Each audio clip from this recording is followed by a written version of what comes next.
Welcome back mga katambalan, mga hot topic and issue pag-usapan natin. Update po tayo kay Barbie Fortesa at kay David Licauco na kung saan ay nag-post itong si David ng photo para nga po doon sa One Piece, One Great Manila Adventure. At gagampanan nga nitong si David ang karakter bilang Luffy sa One Piece. Makikita naman yung ilang mga photo na kung saan nga po ay sinure nitong si David sa kanyang social media account. Samantalang isa pa nga po sa abangan naman sa May 3 ay ang bida sa arena na kung saan ay paglalabanan nitong si David at Gerald Anderson. Magkakaroon nga po ng league na kung saan din ay team captain itong si David. Makikita naman yung ilang mga photo nila ni Gerald Anderson na sinare naman nitong si David sa kanyang social media account. Samantalang si Barbie Fortesa naman po ay nagkaroon naman ng morning run kaninang umaga at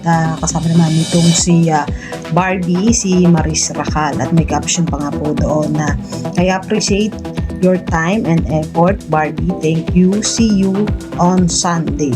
At makikita nga yung ilang mga photo na kung saan ay sinare nitong si Barbie. At makikita rin yung exercise na ginawa nila nitong si Maris Racal. At caption pa nga po doon na congrats 4K finisher. Ayan, Maris, at fresh pa rin. So happy to see you and run with you.